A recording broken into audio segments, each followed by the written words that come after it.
everybody. Welcome to The Last Trumpet. Frankly, I am taking a little bit of time to ease into what God has called me to do, because there is this whole burden of not being cliched.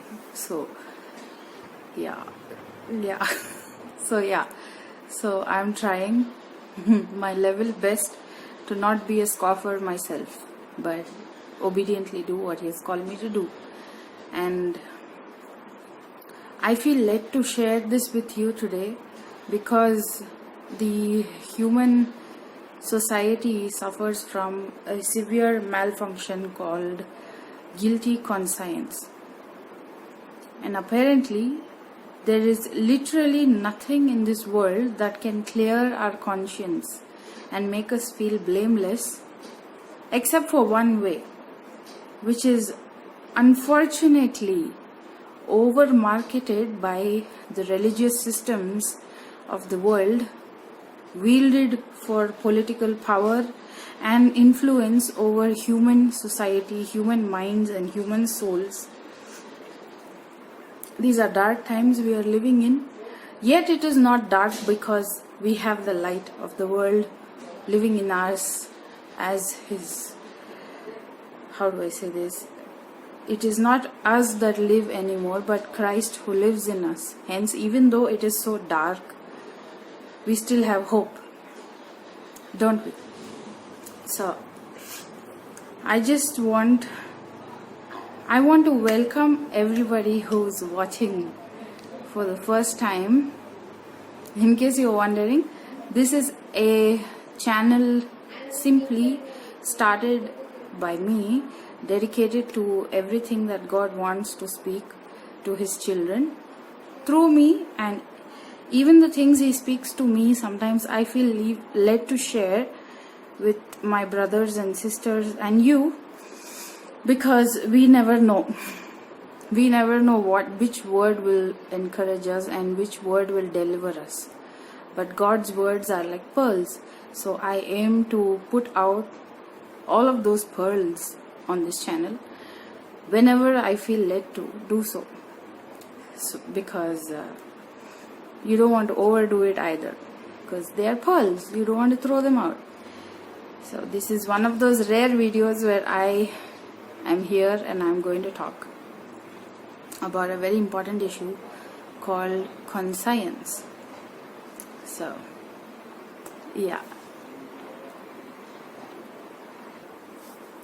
let me just start off with saying this verse from the Bible, with quoting this from the Bible. This verse that says very clearly that God has not given us a spirit of fear, but a spirit of power, love and sound mind. Keeping that in mind, today if you find yourself completely derailed by certain things that happen in your life, or by certain events, trigger words, or if you find that you are just absolutely avoiding certain things because they are so painful, you do not know how to deal with them, I have a word of hope for you. There is a way for you, and Christ has made sure that each one of us is personally ministered to by Himself through His Holy Spirit.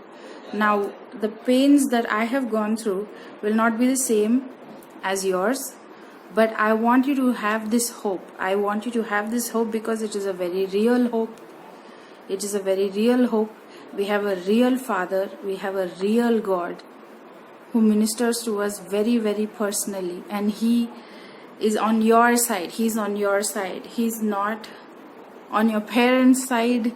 He's not on society's side. He's not on the church's side. He's not on anyone else's side. He's on your side. Because, let me explain this before you go off thinking this is a very anti-Christ video. No, it's not. This is a video that aims at ministering to every member of the church. Because what is a church without us? What is a church without us? What is a shepherd without his sheep? What is a family without human beings? What is a father and mother without children? Similarly, what is God without people like us to minister to?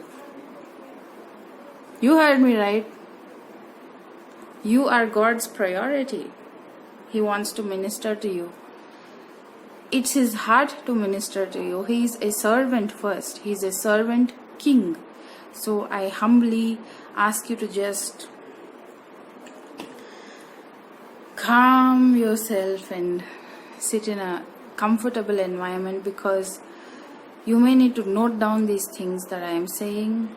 If they are resonating with your heart and your spirit, please write them down and think about it, because this has delivered me of something I fought for very, very long with. I fought with this guilty conscience for way too long, and I got delivered because of this.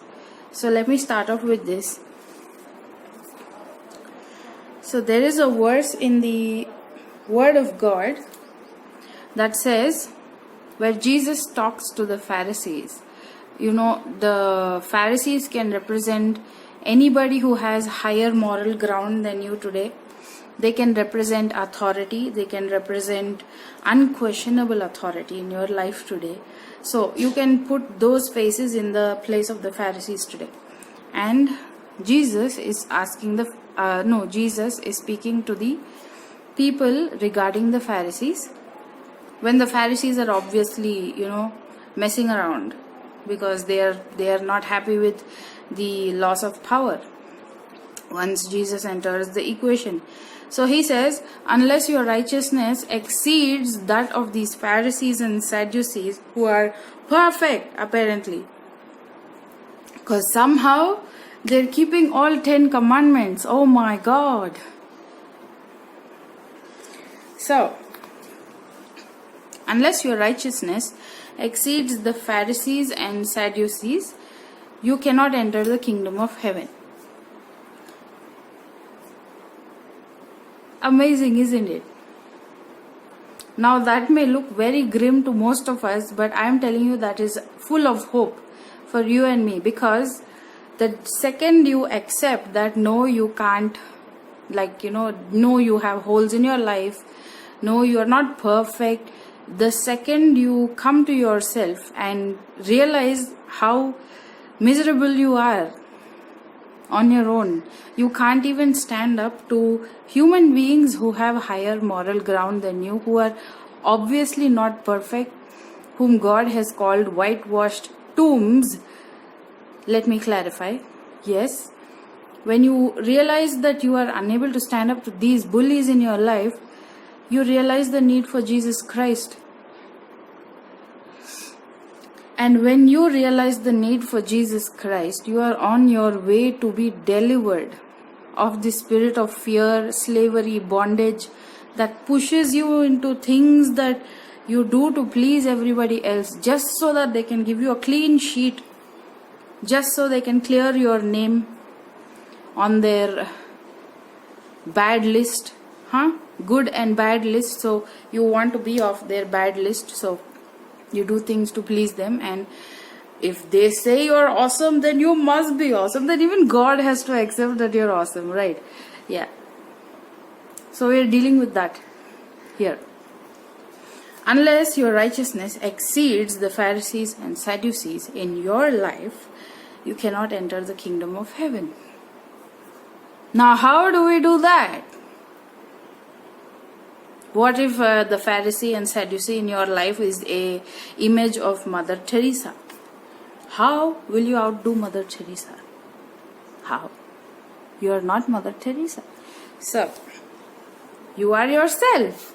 So God has made a way for each one of us to enter the kingdom of heaven, where He says, unless any man comes through me, he cannot go to the Father. That includes the Pharisees and Sadducees we are talking about here.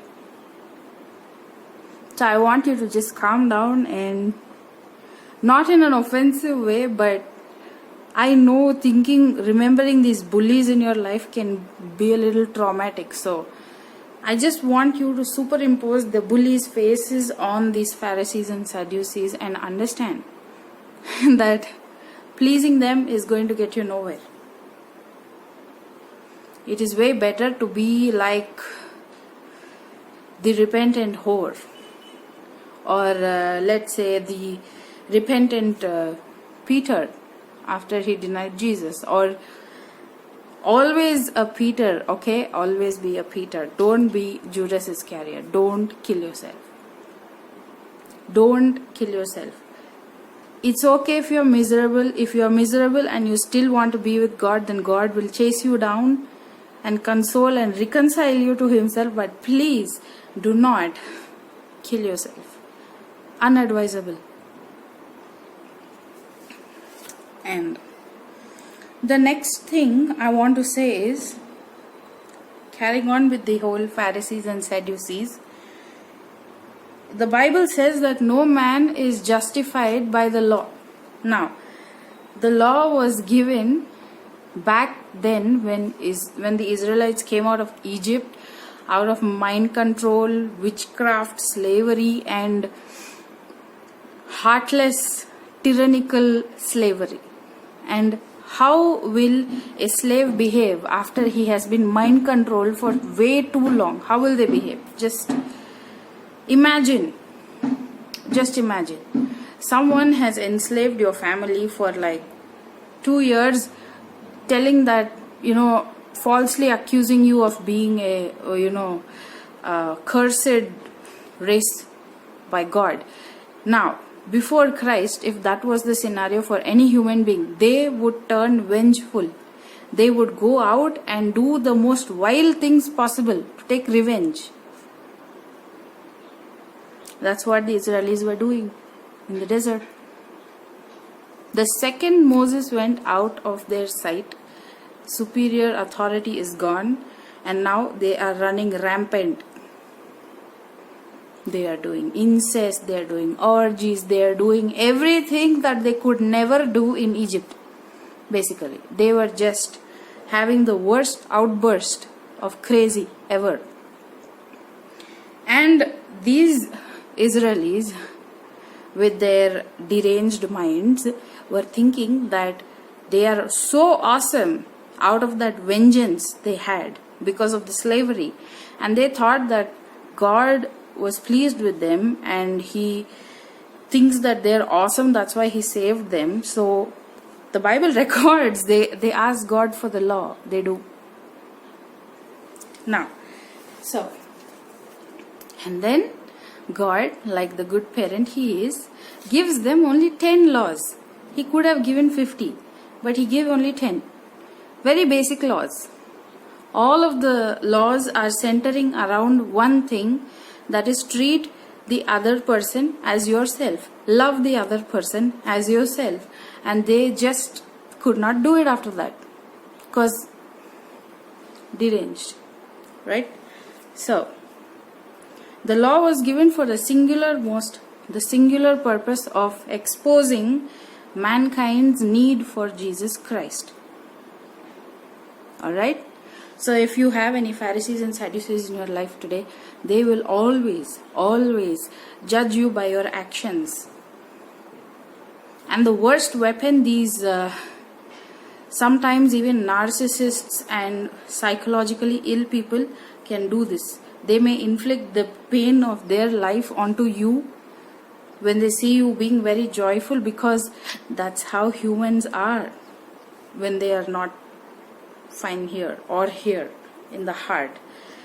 When they are wounded, they want to inflict wounds on the other person. And the most lovely way that they like to do this is by taking the law of God and completely murdering you in the process. They are not doing it wantedly. We do have a devil running rampant on the planet who loves to use the minute or major insanities in the human soul to inflict pain, continual pain on human beings, to not allow them to see God's grace. He loves to do this. This is why Jesus Christ came down as the healer, as the shepherd, as the fisherman, to fish all of us in and heal us.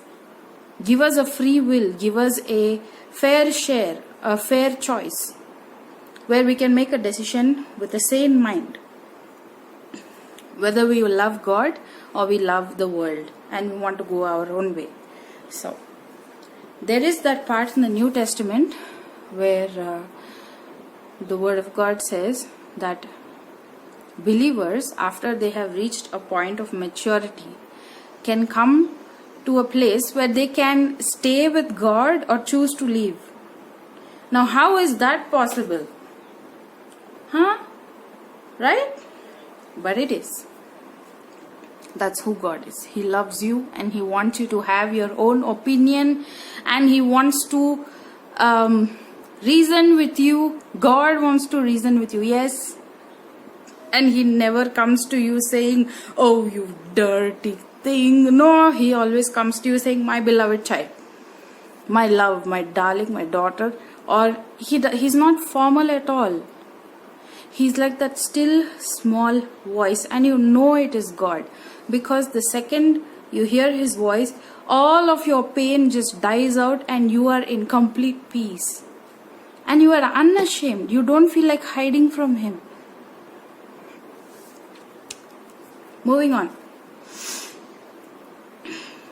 So, another example from the Bible which shows that the Pharisees and Sadducees were not exactly righteous is the place where Joseph, the adoptive father of our Lord Jesus Christ, where the Bible calls him righteous for trying to dispose of Mary, who is pregnant with Jesus Christ, before they ever got married, in secret, because he does not want to publicly shame her. Now, how is that? Exactly. Now, according to the law and according to human visible science, no woman gets pregnant without anyone touching her. Or does she? Please let me know. I don't think so. So, according to the law, I'm really sorry. I don't want to hurt your feelings by saying this, but according to the law, Mother Mary would have been stoned, like any other random unfaithful woman who was called whore back in those days. But Joseph didn't choose to do that, and he was called righteous. How come? It's the same God, isn't it? He's the same God. Moving on. There is a verse in Proverbs that says that it is righteous to hide or conceal a thing. I was shocked to find this verse. I was shocked. Frankly, I was shocked. And then I realized it's not about being a partner in your crime, but more about love. It's about giving the person who is in the blow of death a chance to survive and hoping that they will live. The Bible says that the Lord has pity upon us as a father pities his son, because He knows what we are made of. He knows our frame and knows that we are dust. A most holy God. Let me put this in perspective.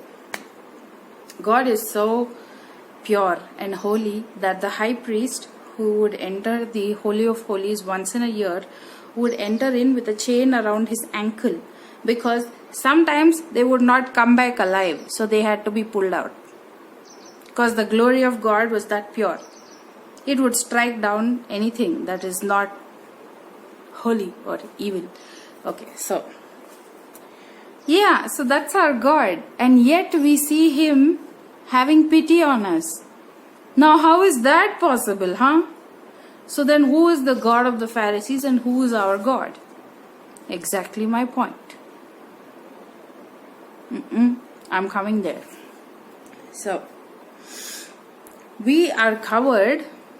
The Bible says that everything is naked and bare in the eyes of the one to whom we must all give account to. Yet somehow we are all covered and we call Him Abba, Father, without shame. Now, how is that possible? It's possible because the blood of the Lord Jesus Christ has covered us eternally, beginning to end, end to beginning. Yes, covered. Going back, Proverbs says it is righteous to conceal a thing. Are we seeing some sort of a parallel here?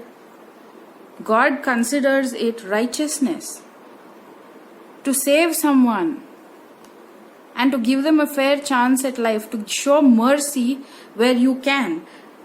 Rightfully, according to the law of tit for tat, you can actually throw them under the bus, but you are saving them, and God considers that righteousness. Why? Because God is love. He is love. Yes, He is. I can tell you with 100% assurance, God is for you today, not for the Pharisees and Sadducees in your life.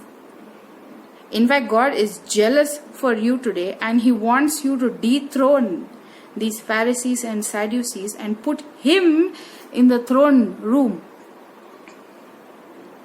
I want to give you one last biblical example of God being a God of mercy and love. Do you remember David and Bathsheba? I think it's there in 2 Kings, alright? So, David commits adultery with Bathsheba and he murders her husband, and we know everything else that happened, did we? Now, the prophet Nathan goes to King David when King David is finally come back to his sanity, and he goes to him and he narrates the story of the poor man's lamb, and King David is furious. He wants to kill that rich guy who took that poor guy's lamb. And God asks David through the prophet Nathan, why have you despised me and gone after something like this and did something like this? To please whom did you do this? If you had asked me, I would have given you more. Now, I just want to mention this, alright? David had a weakness for women. We all understand it from the Bible, don't we? But he is called a man after God's own heart. And God loved him. And do you know what God tells David? After all of these horrendous acts, if only you asked me, I would have given you more. Am I registering in your mind? Yes, he says that. If only so low to get something.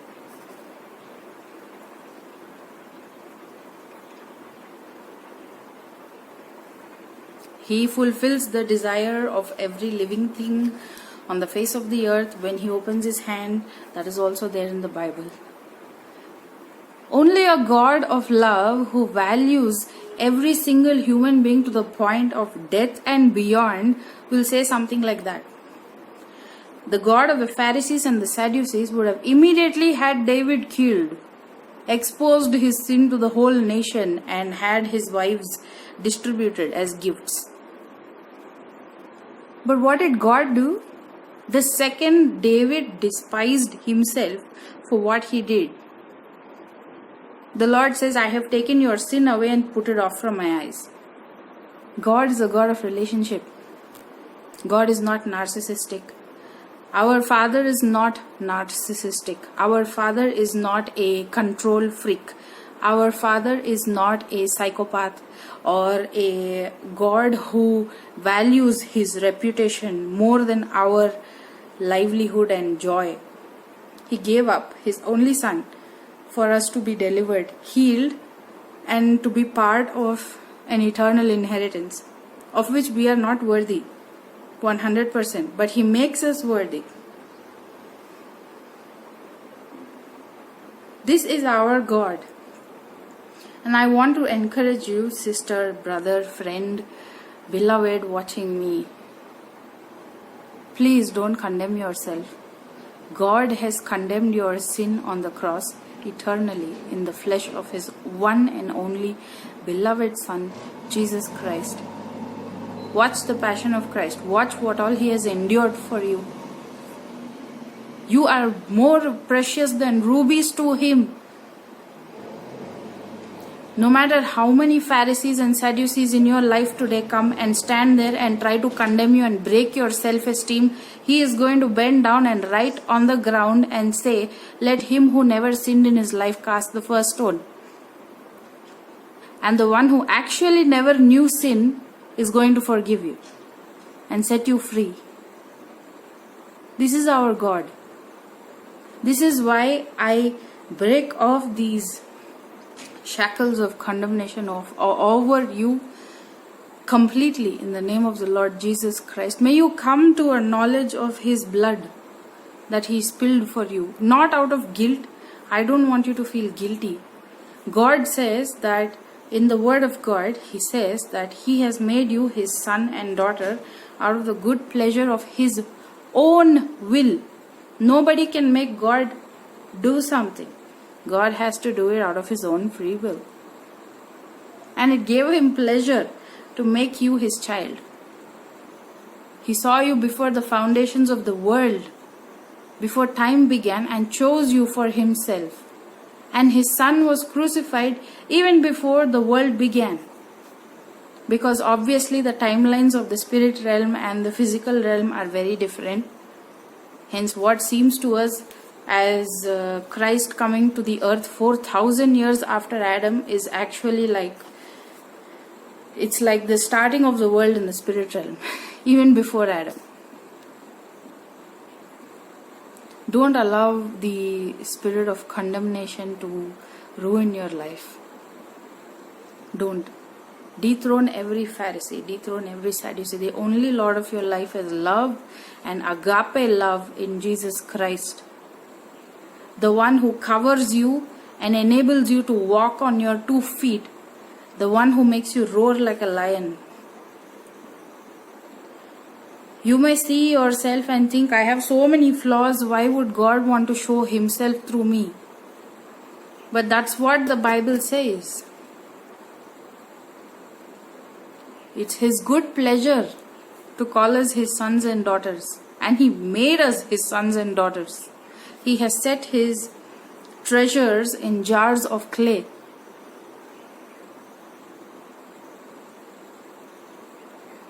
Nobody can go and tell God today, how can you have mercy on this fellow? He's this, he's that.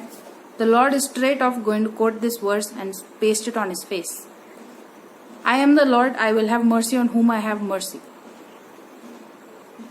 No one can change that. And that same Lord has mercy for you and me today. Stick to the Lord. Don't stick to human beings. They can never be your God. Shalom. See you next time. Bye-bye.